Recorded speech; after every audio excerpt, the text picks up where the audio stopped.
to mentally ill in our state, and also for children with serious emotional or behavior problems. In our state, for every $3 that Louisiana puts up, Medicaid gives us $7. So you can see if Medicaid funds are cut, our service system is slashed. Louisiana has experienced drastic cuts to the mental health system before. In 2012, the Bobby Jindal administration decimated our system, and we have not recovered from that yet. We are now facing the same threat of cuts to Medicaid. In fact, they've already begun in Louisiana. 2 months ago, a $55 million grant for crisis services throughout Louisiana was terminated early for the purpose of saving $55 million at the expense of crisis services. Do we really want mental health services cut? Looming ahead is the threat of additional cuts to mental health funded by Medicaid via the so-called Big Beautiful Bill. You're going to hear two misleading statements. One, only waste and fraud will be cut. And two, able-bodied recipients of Medicaid will be forced to work. Here are the facts. In Louisiana, 69% of the individuals on Medicaid do work. That's the highest rate in the nation. 24% of Louisiana residents on Medicaid are disabled and can't work. That leaves that 7%. Who are they? This group is made up of retired individuals, caregivers, or individuals who are looking for work. Now know this, 50% of the people who are on Medicaid come from rural Louisiana. We all know that jobs are very scarce in rural Louisiana. It's a myth to think that there's an abundance of able-bodied people receiving Medicaid who are lazy and unwilling to work. What about rooting out fraud? And this is my last point. The Louisiana Attorney General's office, which our current governor led before he became our governor, has a nationally recognized Medicaid fraud unit that has been ranked #1 in the nation numerous times. Fraud in Louisiana is being effectively dealt with and addressed without cuts. If the reason for reducing Medicaid funds to Louisiana is to reduce fraud, that stated reason is a solution to a problem that does not exist in Louisiana. Instead of even thinking about cutting services to those with mental illness, we need to make it a national priority to increase services to the mentally ill. This is a very vulnerable population. The next speaker is Kate Layton. She is, like many of us here, a constituent of Mike Johnson.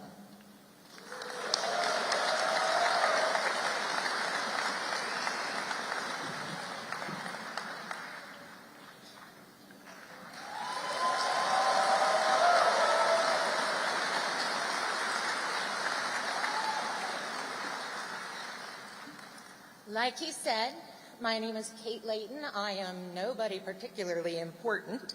I am a middle-aged housewife, and my most outstanding thing about me is the fact that I have 6 children. They are aged 21 years old to 9 years old. So I asked myself why they wanted me to talk today, and apparently it's because this administration has screwed my family over in so many ways that I would be pertinent to everybody here today. So let me begin. My husband, William, yes, we are the original William and Kate, not to be confused with those English usurpers. Never mind. My husband has a master's degree in Homeland Security and a certification in computer forensics. After the election last year, he was told by his employer that they were not going to be opening any new contracts. His contract ended in December 16th. His employment ended in December 16th. We have 6 children. 5 of them have ADHD, 3 are LGBTQ, 2 have autism, and a partridge in a pear tree. So, we, of course, needed to get on Medicaid. We tried to do it online, but apparently that was the same week that cuts were announced, so the site crashed. So we had to physically go into the office, which we did. We were told not to bother them for 45 days because they had to get back to us by 45 days. 45 days came and went. So we walked down there. We didn't call, we physically went. And they said, oops, we put your papers in the wrong stack. So we have to start you over again. Now, I don't know if anybody knows this, but ADHD drugs are astronomically expensive. We're talking $300 a month per child. Luckily, school's over, so my kids are taking a medication vacation for the summer while my husband tries to get a job, which he has been unable to do. So, I also have LGBTQ children. I have a transgender daughter who has told me that if her voice changes, she would rather unalive herself than speak in a deeper voice. Yeah. So we set up ourselves in Colorado. I had everything set, someone to stay with, appointments set up, and 2 weeks ago they called us to let us know that Colorado is no longer accepting out-of-state patients. So I'm not going to say what state we're working on now because I don't want to jinx it. So, sorry about all those so's. Let's see. What else has this place screwed us over on? Oh, my transgender daughter would like to be an ER doctor. She's very smart, good grades, but we have 6 kids, so we can't pay for medical school. So her plan was to join the Army and get the college. Yeah, exactly. You all got it. So, I will say, I have children in behavioral therapy, I have them in speech therapy, and I have them in therapy because it's just necessary. Some days it's really hard to get out of bed. And I fear a lot for my children's health. I fear for my children's safety. I worry about my family because we should have lost our home by now. The only bright, shining thing in our world right now is the fact that people like to hit me with their cars. And I have a good lawyer. Thank you, Thomas Wilson. Sorry. It is hard to keep going, but I have 6 reasons to get out of bed every day and keep fighting. I want these people to get some empathy. Show us some compassion. There are families all over this country. Everyone has their problems. Everyone has their unique issues that need to be dealt with. And we need to make sure that this administration knows that there's a lot more of us than there are of them.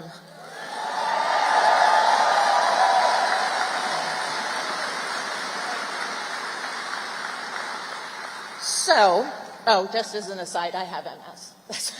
That's why I have the cane. So I'm going to end with that. And next, we're going to introduce Mr. Mike Ashworth. Thank you.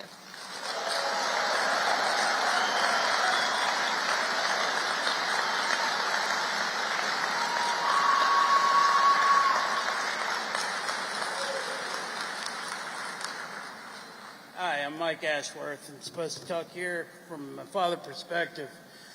I got 2 kids and one still on Medicaid because thankfully she had a special medical waiver, which of course we know the GOP would get rid of in a heartbeat, which they're trying to. So with my daughter, she has a genetic condition that's caused growth issues, heart issues. She is in ICU for weeks at a time, the first few years of her life. She's had ENT, audiologist, endocrinologist, ophthalmologist, cardiologist, all these different appointments. We know that costs a lot of money. She has these appointments yearly. She also has physical therapy, speech therapy, and occupational therapy. And then she has to do that weekly, 3 times a week. And I work a full-time job. And, we have private insurance, like many of us do. And we can't afford to pay this without Medicaid. Half of our cost is paid by Medicaid. And we would be broke, we would be out of money like so many other people if we didn't have it. We'd be swimming in medical debt if we didn't have these if we didn't have Medicaid for her. And that's a reality so many people in this state are dealing with. Something we got to ask ourselves, really look at what these politicians are trying to do to our country, to our state, and how many people are going to suffer, and saying hundreds of people will die due to these cuts, thousands of people will go bankrupt, thousands of people will lose their health care, their well-being, their way to take care of themselves. Let's think about, what is wrong with our taxes going to Medicaid for all or some kind of health care where we all get help. Our taxes go in to help us, the American people. Now, all y'all keep on standing, keep on rising, get to the polls. Let's tell them we do not stand for this.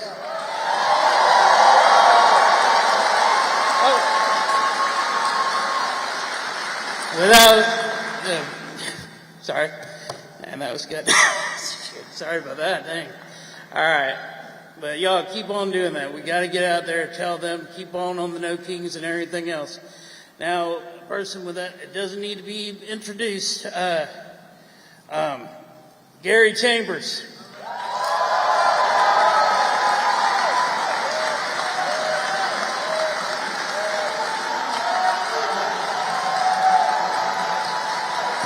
Good afternoon, Shreveport.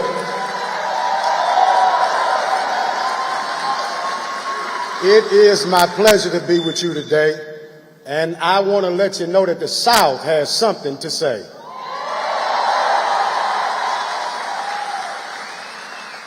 It has always been the people that have led us forward in this nation. And as we gather this weekend on Juneteenth weekend, understanding the history of this nation, let us never forget that justice has always been forced in this nation by the will of the people. Now, I think it is important that Senator Sanders came to North Louisiana because Mike Johnson, one of the most powerful people in America right now, comes from the 50th ranked state. 50 now. Now, for the Democratic Party, as long as you ignore us, you're going to keep getting hell like Mike from us. Without investment, you, the people, elected John Bell in this state twice. Because people in this state got common sense, even when some of our leaders do not. Now, Mike has a version of Christianity that I don't really subscribe to. Now, I think it's important to start there because many of you, when I ran for the Senate, put a yard sign of mine in your front yard, and the slogan said, "Do good, seek justice." Now, most of you may not know, but that's a scripture. Isaiah 1:17. Do good, seek justice, help the widow, the orphan, and the oppressed. Now, I don't think Mike got that part of the text when he was reading the Bible, because it's not like God to snatch children from their parents. It is not like God for us to have immigrants who farm our land being stripped from the field while they work to produce the food for our communities. It is not like God that in the richest country on earth that people are struggling for health care that they desire to cut. It is not like God that as we live in the 50th ranked state with one of the most struggling economies in the country, that he will cut SNAP benefits from people trying to feed their children.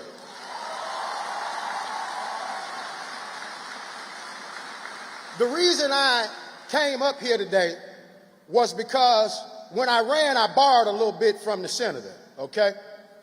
Medicare for all. I'm a man of faith. I told you what the scriptures were. Medicare for all. When Jesus laid hands on the sick, that sounds like Medicare for all to me, don't it? Because everyone he touched recovered. Now, if it was good for the Texans, it's got to be good for us. And what I don't understand is how we, the people, can be silent. What you need to understand when I say do good and seek justice, we, the people, have done good in this state. We did good when we put John Bell in twice, but we slipped. We slipped a little bit when we let Jeff get in. Because sometimes, some of us, when we hear somebody say a couple of good words with scripture, we think that that means that they go to the same church we do, that they read not the same text we read out of. And the reality is they are not. And as long as they are not, and we are allowing people to persuade us by foolishness rather than to justify us by policy, we will continue to be in this position. I came up here because Senator Sanders has been a man for over 40 years holding on to the same truth.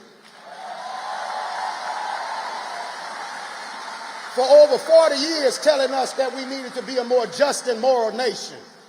For over 40 years telling us that we needed to give health care to all of the people of this country. Now, while Mike believes that we ought to have bombs in the Middle East, Bernie believes that we ought to have bridges, books, and black maternal health for the people of this country. So it is my honor and my pleasure to introduce to you today the senator from Vermont, Bernie Sanders.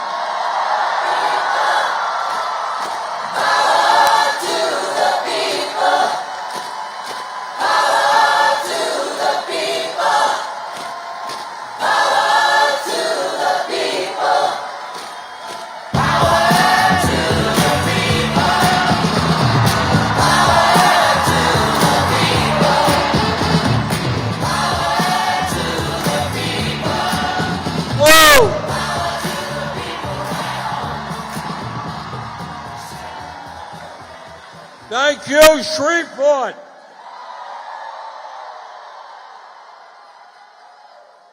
Let me thank all of you for coming out. Let me thank Sweet Crude for the music,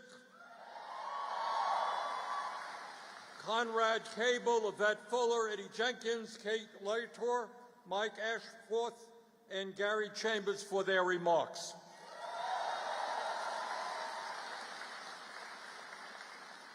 And let me also thank your local Congressman, Mike Johnson, for welcoming me to Shreveport.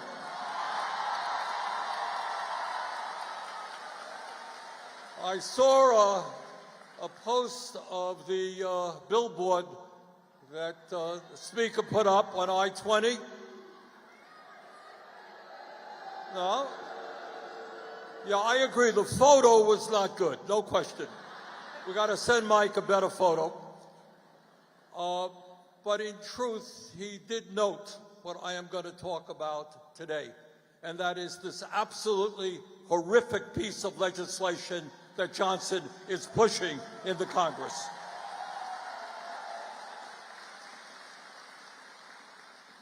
And I want to say a word about why I am in Louisiana today, why I was in McAllen, Texas last night, why we're going to be in Tulsa, Oklahoma this evening, why we're going back to Texas tomorrow. And the reason is I do not believe in this red state, blue state nonsense.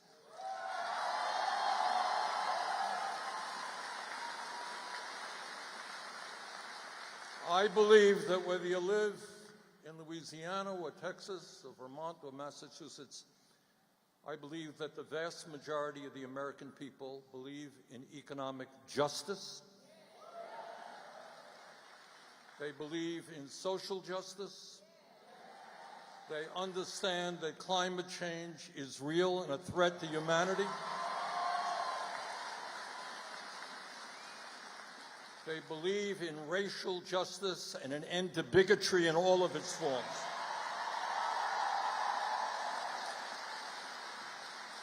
It's our job, whether we come from a conservative state or a progressive state, is to bring our people together and not to let people divide us up. Now, I'm going to talk about Mr. Johnson's bill, but before I do that, I want to say a few words about where I see us as a nation today.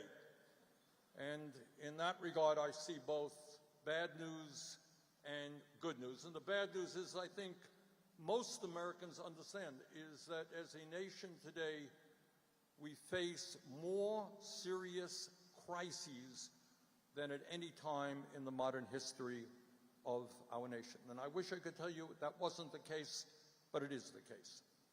That's the bad news.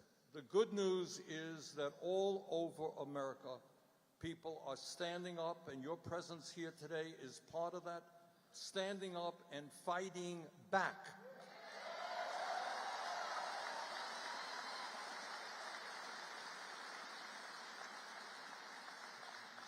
Our Fighting Oligarchy tour, which has now done 20 events in 14 states, has brought out over 260,000 Americans.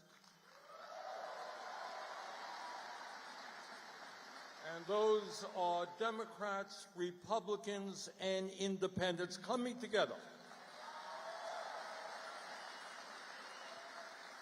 And just last weekend, on Saturday, there were No King rallies. You all know the No King rallies? You had one here in Shreveport, I understand. Well, we had about 40 of them all over the state of Vermont. And what people are saying, loudly and clearly, is no to oligarchy, no to a government of the billionaire class, no to authoritarianism, and a president who clearly has not read or understood what the Constitution of the United States is about.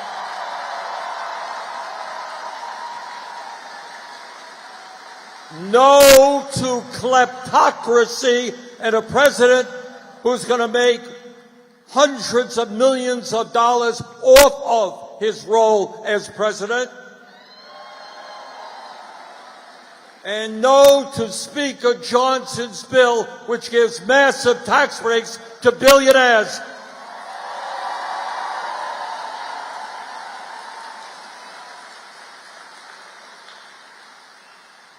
So let me spend a moment talking about stuff that you don't see much about on TV or read about in the papers or hear much about in Congress.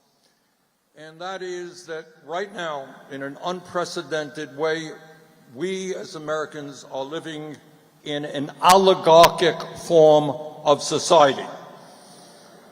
And what that means is that right now, no one disputes this, we have more income and wealth inequality in America today than we have ever had in the history of this country. You have one person, let me tell you how absurd it is, and you don't hear it discussed in Congress much. Some of us do, but not many. You don't hear it discussed on the media. You got one guy, one person, Mr. Musk. You heard of Mr. Musk? This guy, one person, owns more wealth than the bottom 52% of American households. You got that? There is nobody in this country who thinks that that is appropriate. You got in America today the top 1% owning more wealth than the bottom 93%. You have the CEOs of large corporations now making 350 times more than their average worker. But it is not, when we talk about the economy, it's not just income and wealth inequality. It is a nation in which we have more concentration of ownership than we have ever had in our history. No matter what the sector may be, whether it's agriculture, transportation, financial services, healthcare, big tech, media, what you have is fewer and fewer very large corporations controlling what is produced and the prices we pay when we go into a grocery store or wherever. So you have more concentration of ownership than ever before. And you add all of that together, huge corporate profits, rich getting richer, what we have now is a society of, in a sense, two nations. In one sense, you have the people on top doing phenomenally well, never have done better. But there is another reality, and that is that while the richest people are doing phenomenally well, working class people are struggling to put food on the table, struggling to pay their health care bills, and struggling to find affordable housing. But when you talk about the economy, and you talk about wealth in this country, I want everybody to understand, again, very important point that is almost never discussed. It's not just that the rich have enormous economic power. They do, unprecedented. They have enormous political power. So let me be as clear as I can be. We are living now under a corrupt campaign finance system.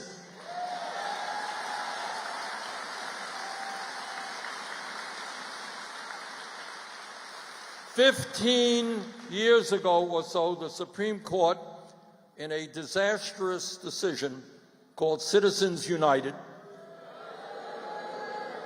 essentially said that billionaires can spend as much money as they want to buy and sell politicians. And that is exactly what is going on today. If you want to know how come Elon Musk became the most powerful man in government, running all over, throwing thousands of federal workers out on the street, running to dismantle the Social Security Administration, proposing to throw 83,000 employees of the Veterans Administration out on the street. I will tell you how Elon Musk got that job.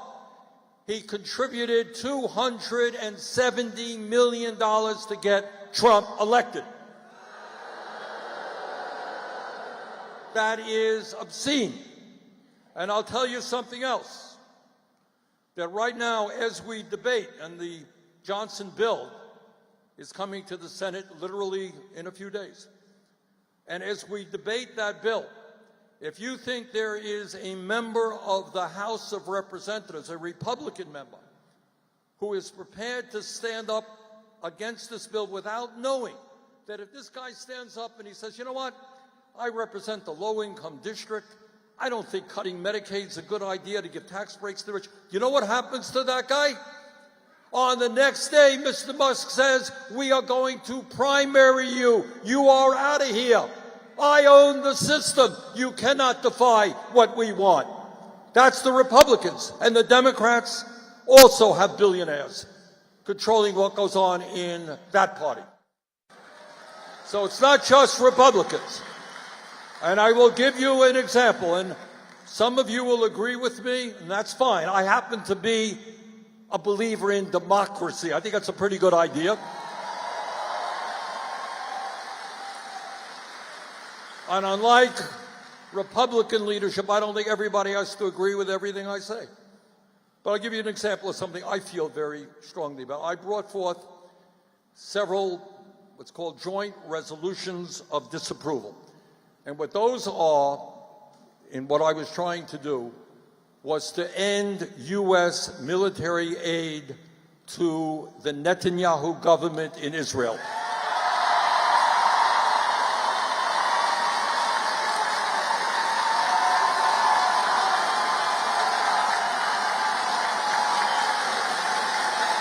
And the reason I did that is that right now what's going on in Gaza is unspeakable. And children are starving, people are being shot in cold blood. But my point is, on that resolution calling for cessation of military aid to Netanyahu's government, I got 15 votes, 15. Now, why did I get 15 votes? Do you think it's because other Democrats and Republicans are not concerned and not understanding of what's going on there? They do. They are afraid of super PACs like AIPAC and other PACs, and understand that if they stand up, they're going to get prime ratings. I'll give you another example. And again, I don't know how people in this room feel. I think it would be a disaster for the United States to get involved right now with Israel in a war against Iran.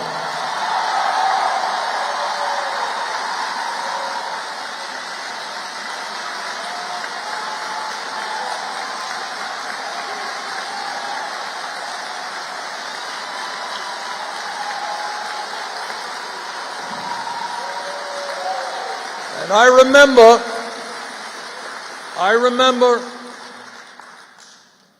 remember all of the political rhetoric that was going on regarding the need to get us into the war in Iraq.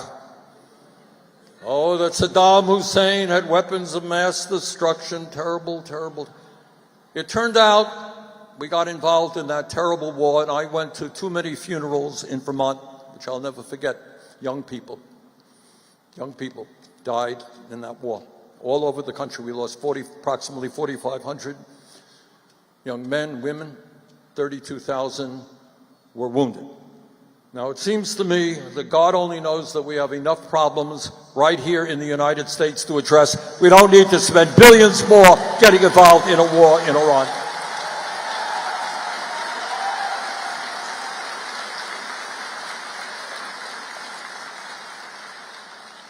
But I raised those points not just to talk about Gaza or Iran, but to talk about the power of money in our political process. And that is why the most important political issue that we must deal with as a nation is getting rid of the Citizens United Supreme Court decision.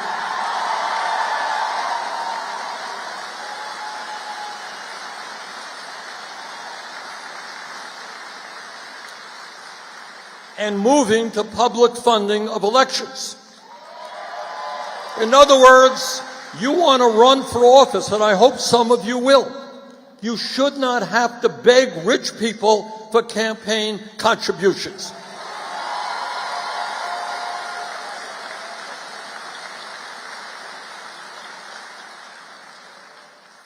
Today, in the wealthiest country in the history of the world, there is a reality going on that, again, gets very little discussion, and that has to do with who owns the media, etc.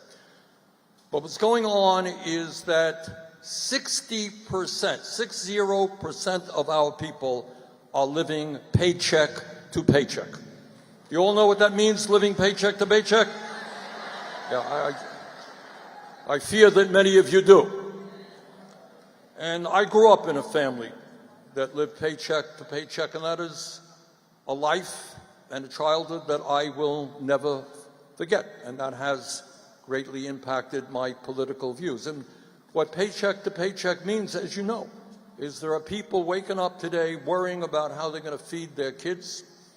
They're worrying about what happens if the landlord raises rent.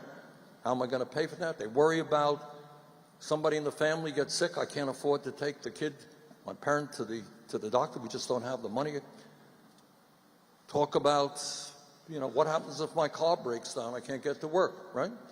$1,000 bill to get my car repaired. If I can't get it repaired, I can't get to work. If I can't get to work, I'll get fired. What happens to my family? That's what living paycheck to paycheck is about. And we don't talk about that much in America. And I was recently talking to some Europeans, and I asked them about that. They had no clue how many people in this country are struggling every day just to survive.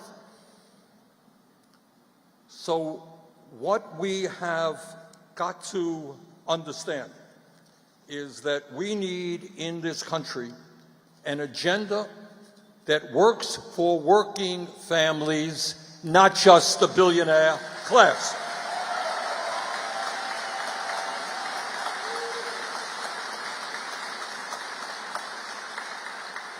And I'll tell you why. Today in America, and I want you to hear this again because it is not talked about much. Remember, richest country in the history of the world, half of older workers in America have nothing in the bank as they face retirement. Got that? 22% of seniors are trying to live now on $15,000 a year or less. Anybody here know how somebody can survive on $15,000 a year? You can't. I don't care where you live. 85 million Americans in the richest country on earth are either uninsured or underinsured. We have, as a nation, the highest rate of childhood poverty of almost any nation on earth.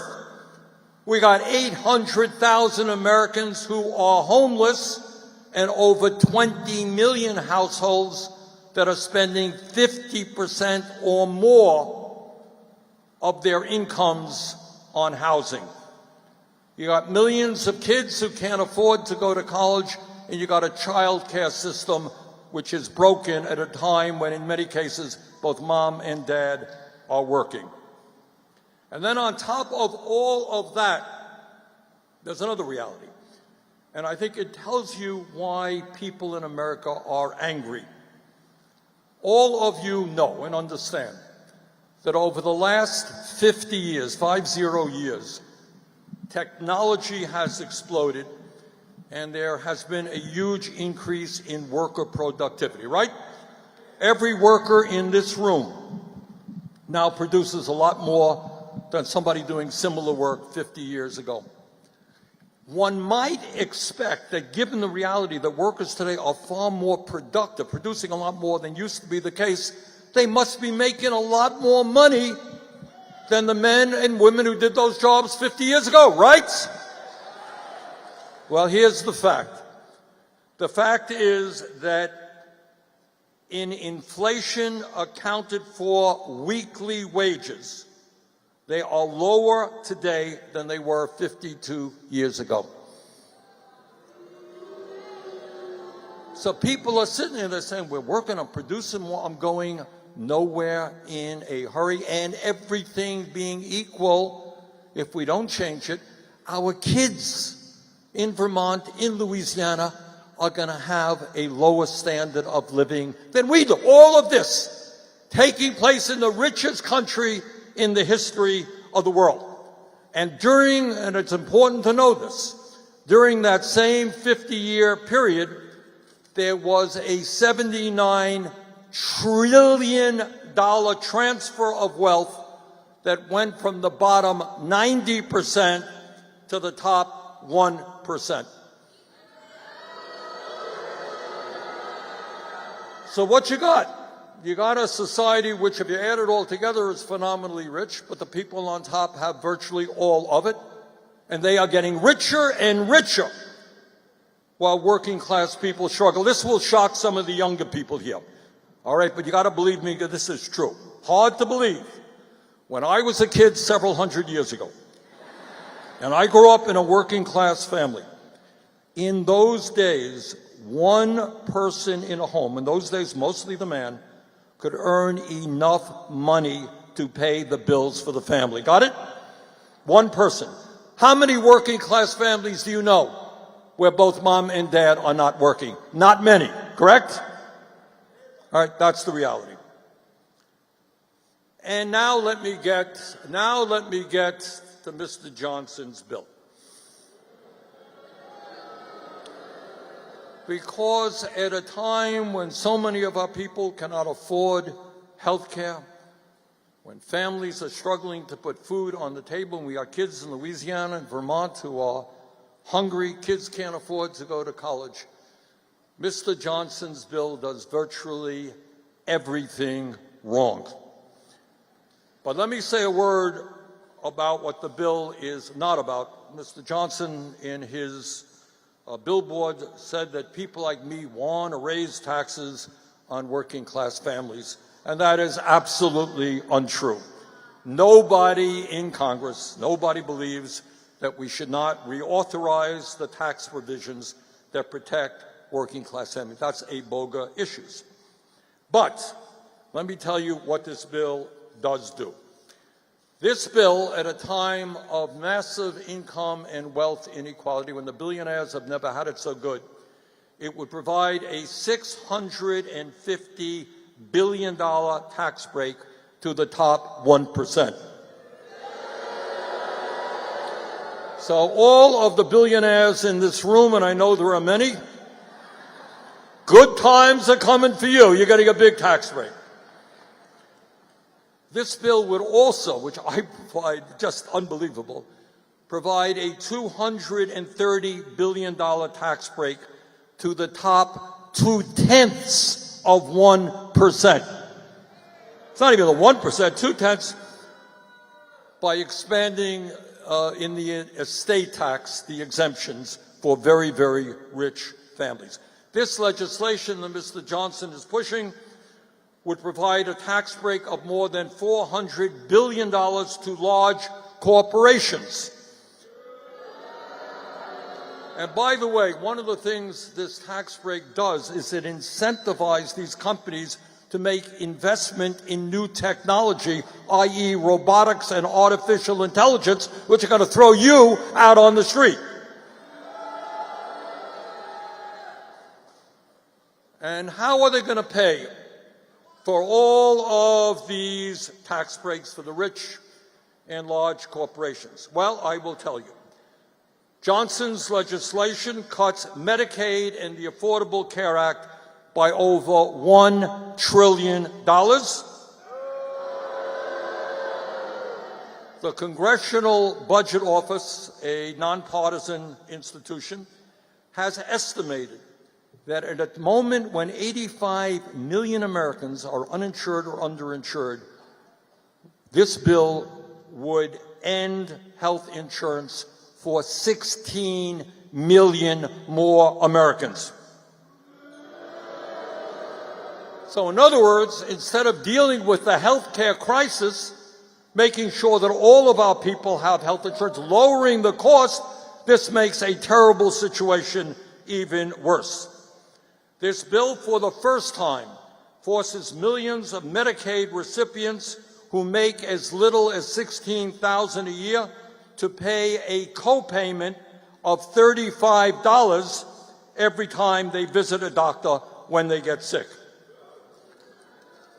And there are people who have studied the implications of what all this means. What does it mean? You throw $16 million people off of the health care they have, you impose a $35 copayment. Well, Yale University and the University of Pennsylvania did a study on this, and it is really quite shocking. They estimated that if this reconciliation bill is enacted, over 50,000 Americans will die unnecessarily each and every year. And it is not hard to understand why. If people don't have access to health care, low income working class people. If they can't get to a doctor when they need to, they will suffer, and tens of thousands will die. But I also want to tell you that when we're talking about Medicaid cuts, it impacts more than the 16 million individuals. Nursing homes are largely dependent on Medicaid. Community health centers, largely dependent on Medicaid. Hospitals, largely dependent on Medicaid. Rural hospitals, which are shutting down all over the place, will be devastated by this terrible piece of legislation. But don't take my word for it. The Republican president of the state Senate, right here in Louisiana, recently said that if this reconciliation bill is signed into law, the state legislature would have to immediately go into a special session because this state could not afford the massive cuts to Louisiana's hospitals, healthcare systems, and state budget. That is the Republican president of the Louisiana State Senate. But it is not in this legislation just our healthcare system that would be devastated. This bill would cut $290 billion from nutrition programs. Now, we got hungry kids in Vermont, you got hungry kids in Louisiana, dependent on school breakfast programs, school lunch programs. You got programs like Meals on Wheels, which do a phenomenal job in Vermont, and I expect here as well, right? All over the country. But you're going to see nutrition programs cut for kids, for elderly people, so that billionaires can get a huge tax break. This bill would slash education funding by $350 billion. All over this country, many kids, working class kids, want a higher education. They want to go to college. They want to go to a trade school. This bill would make it much, much harder to do that.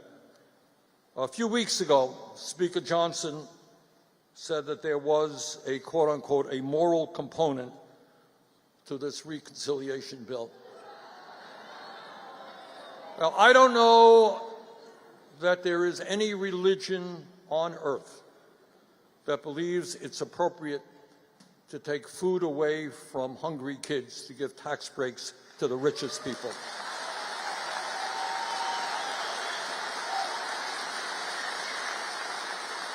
I don't know that there is any religion on earth that says you take away health care from people who desperately need it.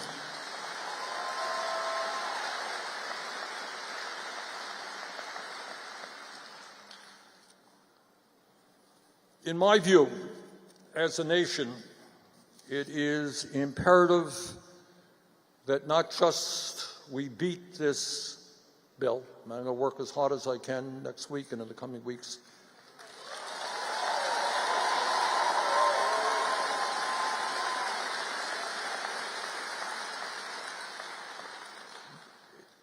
but it is equally important that we develop and fight for a new vision of what America could be.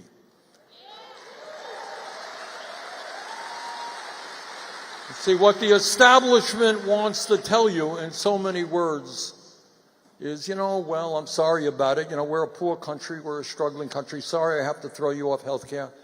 Sorry I have to deny food for your kids. Sorry we can't do anything about the housing crisis that exists all over the country. We just don't have the money to do it. And we have got to respond by saying sorry. This is the richest country in the history of the world. There is nothing that we cannot accomplish.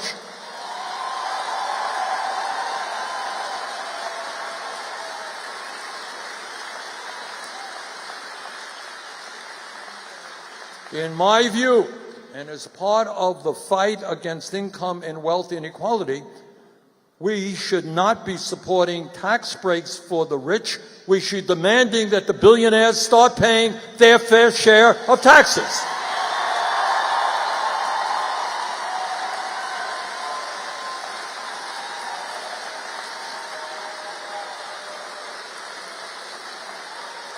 Brothers and sisters, instead of throwing 16 million people off of health care, we should understand that health care is a human right. Guarantee health care to every man, woman, and child.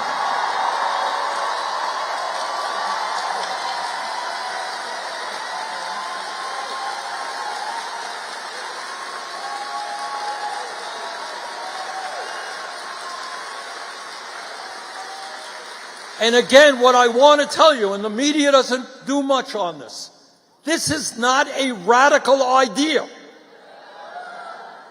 Does everybody in this auditorium understand that we are the only major country on earth not to guarantee health care to all people? I live in Vermont, 50 miles away from the Canadian border. They spend 50% of what we do per person on health care. Somehow they manage to provide quality care to all of their people. You get sick in Canada, you end up in a hospital for a month, there is a zero bill.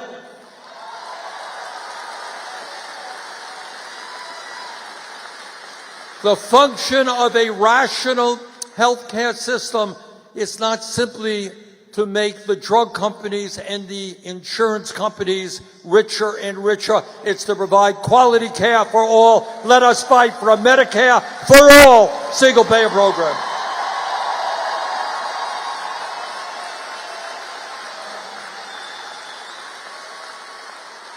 There are people in the Senate, some Republicans, who are talking about cutting Social Security, raising the retirement age or whatever. You know, it is seniors who built this country, seniors who fought in the wars to defend this country. And in their last years, you don't cut Social Security. We expand Social Security benefits. And you do that by lifting the cap on taxable income so that billionaires start paying their fair share into the system.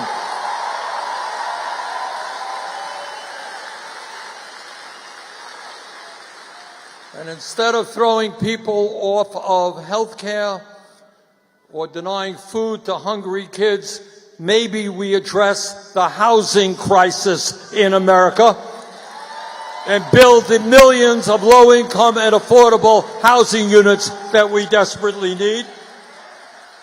Maybe in a competitive global economy, instead of making it harder for kids to get a higher education, we make public colleges and universities tuition free.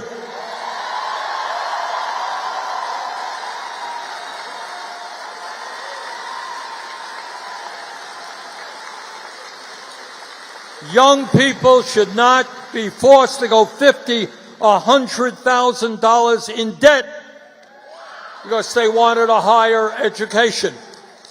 We need in this country, we desperately need more doctors and nurses and mental health counselors and dentists. Do you know how much, if you're a working class person and you graduate medical school, do you know what your debt is likely to be? Anyone know? $500,000. Insane.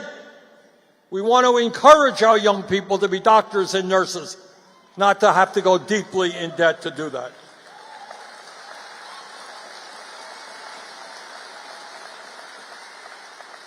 And yes, we understand that we can create millions of good-paying union jobs by addressing the existential threat of climate change.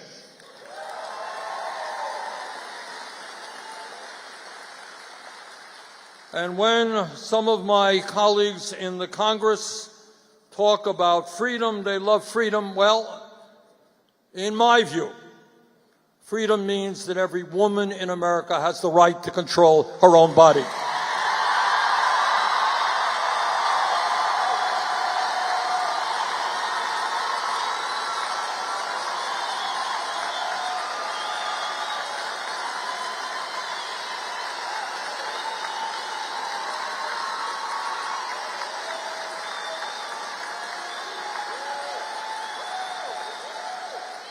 Look, these are tough times.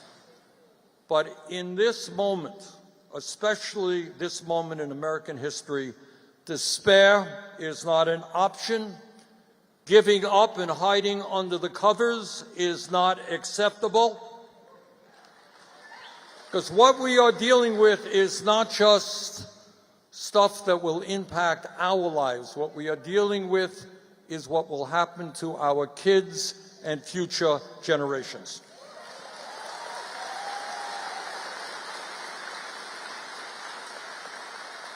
And let us never forget, real change never takes place from the top on down. It is always from the bottom on up.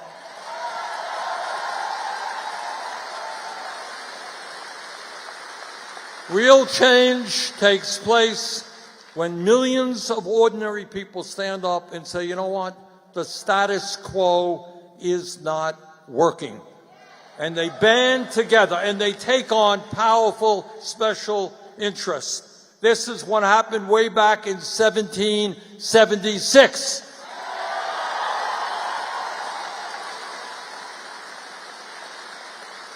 When people in America said, we are tired of being ruled by a despot. It happened in the 1840s when abolitionists said, slavery is abominable, not acceptable.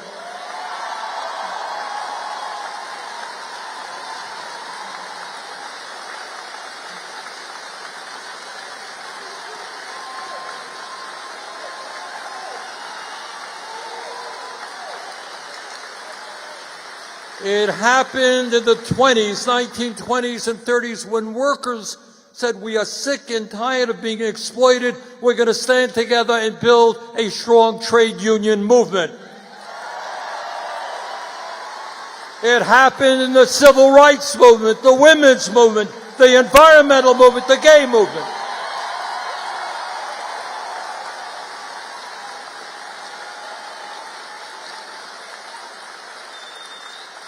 So the truth is, yes, the oligarchs are enormously powerful. They have unlimited, and underline the word unlimited, amounts of money. They have enormous power. They control our economy. They own much of the media. And they have, as I mentioned, enormous power over both major political parties.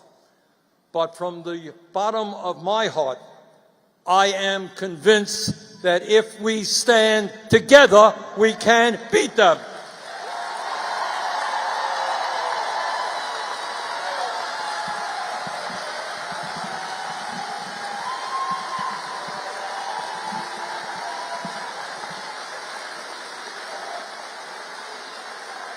Now, their strategy is what demagogues always do. You pick on a group of people who don't have a lot of power, and you say that group of people, whether it's blacks, or gays, or Jews, or gypsies, whoever it may, undocumented people in this country, that's the cause of all your problems. And we got to get divided up based on the color of our skin, or where we were born, or our sexual orientation. If we discard all of that stuff and understand, yeah, we have our differences. People in Vermont will disagree with people in Louisiana on issues, occasionally. Or more than occasionally. But the bottom line, we are Americans who believe in justice.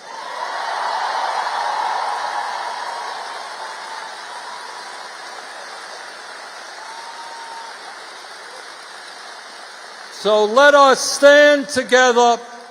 Let us not allow them to divide us up. Let's go forward. Let's transform our country.